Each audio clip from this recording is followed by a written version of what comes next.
belles rencontres. Paul-Emmanuel Thomas, le directeur artistique du Festival de musique de Menton. Merci beaucoup Paul-Emmanuel Thomas. Merci pour votre invitation. Pour avoir accepté cette interview. Quelques jours de la clôture de cette 73e édition, quel est votre état d'esprit ? Le bonheur d'avoir retrouvé un format à peu près normal après ces 2 années en format très diminué à cause de la pandémie, où nous avions dû diminuer notre activité, nous adapter aux différentes contraintes. C'est vrai que cette année, l'absence de limitation de jauge, l'absence de pass sanitaire, etc., nous a permis de renouer un contact tout à fait privilégié avec le public. Et j'ai envie de dire que c'est quelque chose dont on avait à la fois très besoin, très envie. On avait envie de retrouver en toute liberté la chaleur, la convivialité de ce festival, donc retrouver notre public. Alors ici, nous ne nous trouvons pas du tout sur le parvis de la basilique Saint-Michel, oui. Contrairement aux autres interviews que nous avons pu faire les années précédentes. Nous sommes au Palais de l'Europe de Menton, où il se passe aussi des concerts du festival de musique. Je crois que le festival de musique s'est vraiment étendu sur toute la ville. Il y a plusieurs lieux, plusieurs séries de concerts. Est-ce que vous pouvez nous les présenter ? Oui, alors avec plaisir. Il y a effectivement le festival de Menton. Quand on parle du festival, on a évidemment l'idée de l'image de ce parvis de la basilique Saint-Michel, qui est un lieu tout à fait emblématique, avec cette acoustique naturelle étonnante, et puis en même temps ce lieu quasiment un théâtre à ciel ouvert, avec ces trois façades baroques génoises, ce côté ouvert sur la mer, évidemment la voûte étoilée. Mais le Festival de Menton, ce n'est pas que ce lieu, que cette série de concerts, puisque au total nous avons 5 lieux différents. Alors des lieux en plein air, mais aussi des lieux en intérieur. L'idée pour nous, c'est à la fois que la ville puisse vivre au rythme de la musique pendant ces presque 3 semaines de festival, et puis aussi de trouver à chaque fois le bon espace, le bon format suivant la nature des projets. Je crois que c'est aussi très important qu'on ait cette attention pour permettre une juste valorisation de chacun des projets qu'on souhaite présenter au public. Alors, présenter au public, mais peut-être un public différent aussi selon les lieux. Exactement. On voit que suivant les horaires, suivant les lieux, on a un public qui va être plus ou moins familial, avec des mélomanes plus experts, etc. Et donc, un lieu, par exemple, où on fait des concerts de manière très régulière maintenant, c'est le Parc du Pian, avec un projet relativement original, avec un partenariat avec la marque de piano Yamaha et ce qu'on appelle le système Silent. Alors vous allez me dire, c'est un peu paradoxal de parler d'un système silent pour un concert. Alors le principe est relativement simple. On a un piano tout à fait normal de concert, équipé d'un système numérique qui permet de diffuser dans des casques connectés en Wi-Fi ce qui va se passer au niveau du piano. Donc le piano, au niveau acoustique, nous n'entendons rien. Par contre, le public équipé d'un casque va entendre ce son, et ce qui va permettre aux gens de pouvoir déambuler dans ce beau parc, puisque c'est une grande oliveraie avec des arbres qui, pour certains, ont près de 400 ans, de pouvoir déambuler, de pouvoir s'asseoir au pied d'un olivier, de pouvoir aussi changer éventuellement de point de vue pendant le concert, sans altérer la qualité, la proximité de l'audition, puisque quand on a ces casques, c'est tout à fait étonnant, on a presque l'impression d'avoir la tête vraiment dans le piano, avec une forme d'intimité avec le son tout à fait particulière. Se sentir seul au monde, quelque part. Exactement. Et puis cette oliveraie qui donne sur la mer Méditerranée, sur le nouveau port, avec des points de vue aussi sur la vieille ville, et aussi un lieu très inspirant qui permet sans doute d'avoir une expérience du concert assez différente. Et on voit que pour ces concerts, on a un public très familial, où les parents viennent avec leurs enfants, leur faire découvrir la musique. On voit aussi des jeunes qui viennent pour découvrir le côté insolite de l'expérience, et puis sur cet aspect aussi d'utilisation des nouvelles technologies dans la perception qu'on peut avoir d'un concert. Alors cette 73e édition, il y a eu une diversité d'artistes. Pendant mon séjour, j'ai fait de belles rencontres, mais il y en a d'autres aussi. Comment vous faites ce choix de programmation artistique ? Alors le choix et la construction d'un programme, c'est toujours quelque chose de relativement compliqué, parce qu'il s'agit de trouver un juste équilibre dans les profils artistiques, dans la diversité des interprètes, la diversité des répertoires, parce que je reste convaincu qu'un festival, on a une concentration en relativement peu de jours d'un grand nombre de concerts. Et un petit peu comme en gastronomie, si, quelle que soit la qualité du plat, si on mangeait sans arrêt le même plat, on finirait par s'en lasser. Et on peut adorer le château Yquem, mais si on en boit très très régulièrement sans pouvoir goûter à d'autres saveurs, finalement ce breuvage va finir par nous lasser, ce serait bien dommage.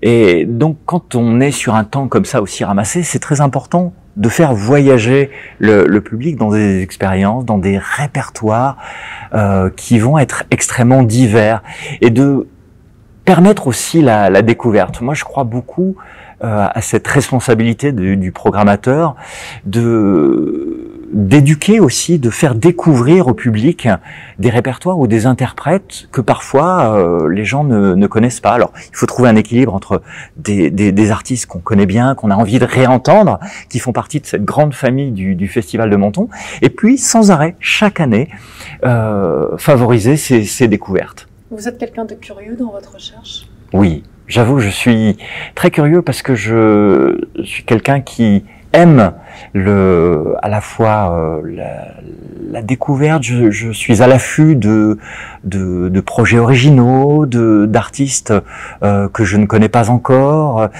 et il me semble que ça aussi, c'est notamment en direction des jeunes artistes quelque chose de très important.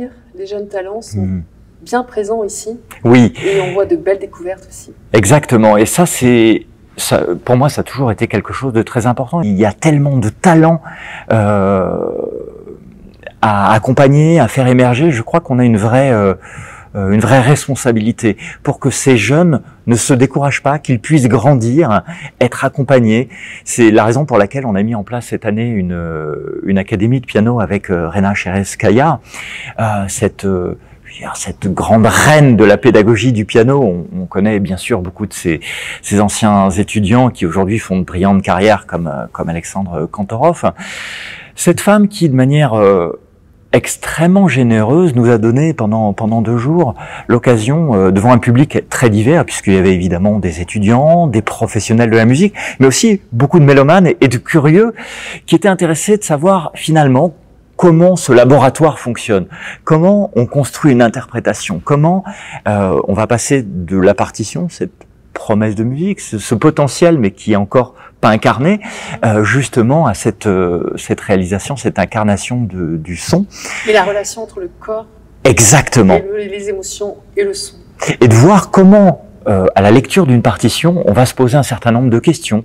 Qu'est-ce que le compositeur a voulu dire? Qu'est-ce qui sont des passages un peu obligé, et là où on a différents scénarios, où l'interprète va pouvoir élaborer un certain nombre de choix, et puis comment on va traduire cette conception à la fois mentale et qui fait aussi beaucoup appel à l'imaginaire, comment on va pouvoir dans son corps et arriver à une restitution sonore, comment toutes ces étapes-là vont se construire, et c'était très riche pour le public de découvrir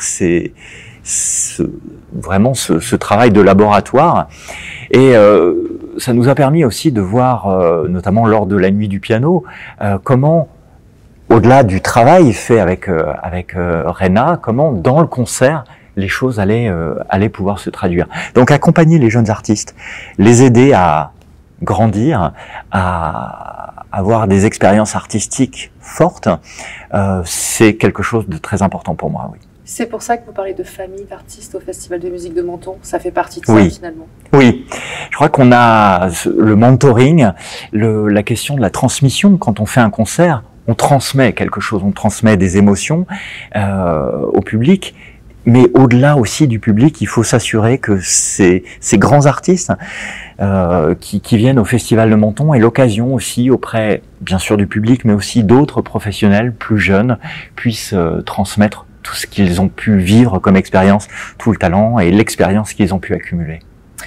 Peut-être aussi qu'en étant un artiste vous-même, pianiste, chef d'orchestre, vous vous consacrez aussi spécialement 100% pendant ce festival en tant que directeur artistique.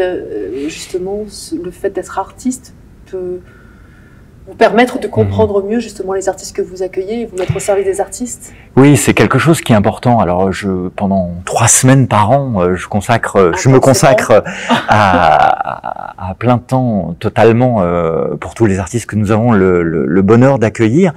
Et je pense qu'aussi dans la magie de ce festival, cette disponibilité, cette ambiance qu'on essaye de générer pour que chacun, public, artiste, se sente désiré, se sente accueilli, choyé.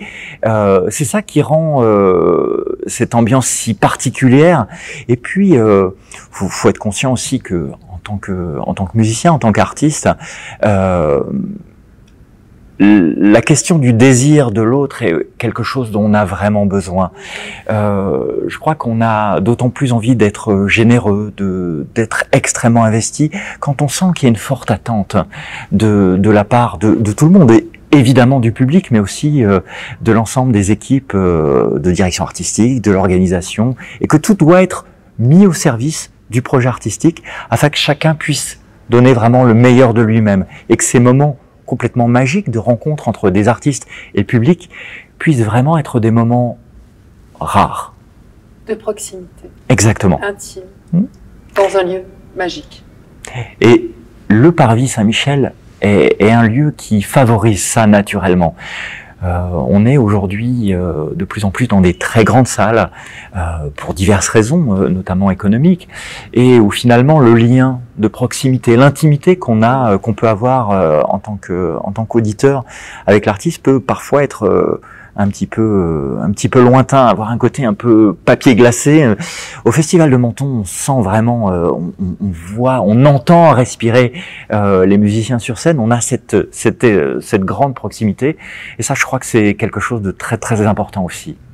Vous avez des étoiles encore, vous avez des étoiles dans les yeux, bien évidemment, pour la 74e édition, pour l'année prochaine. Oui, alors, je ne dévoilerai rien, mais effectivement, Mais j'imagine que dans votre tête, c'est prêt. J'ai beaucoup d'idées, beaucoup de discussions avec les uns les autres. La programmation est déjà en partie avancée, bien sûr. Beaucoup de projets, beaucoup d'envies. De toute façon, je crois que si j'en avais plus, il faudrait arrêter. Si je n'avais plus ces envies de rencontres, de présenter au public des projets, des artistes que, comme je le disais tout à l'heure, le public ne connaît pas forcément, il faudrait que je fasse autre chose. Mais alors c'est quoi alors le désir de votre désir pour mener à bien, pour mener cette continuité du festival dans cette énergie justement qui émane de vous? Alors, la première chose pour moi, c'est vraiment la question de l'authenticité, de la générosité.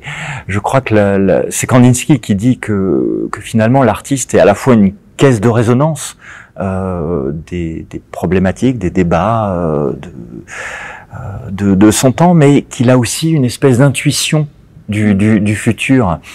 Et cette chose-là me semble très importante, y compris dans les temps que nous traversons, tant de bouleversements, de questionnements sociétaux assez importants sur beaucoup de plans, beaucoup de dimensions, et que pour ça, l'authenticité, j'ai envie de dire une profonde honnêteté dans la démarche des artistes est vraiment déterminante. Donc cette famille qui s'agrandit au fur et à mesure du temps, cette histoire extrêmement riche, hein, vous imaginez, 73e édition cette année, donc plus de 10 ans de direction, et plus de 10 ans pour ma part à la tête de ce magnifique festival. Cette histoire doit continuer, bien sûr, et pour continuer, je crois que il faut pas oublier d'où on vient, mais il faut aussi vraiment se tourner vers l'avenir. C'est pour ça qu'on a aussi une grande responsabilité en direction des jeunes générations, faire que ces nouveaux interprètes qu'on découvre puissent rejoindre cette grande histoire du Festival de Menton. Merci beaucoup Paul-Emmanuel Thomas. Merci à vous.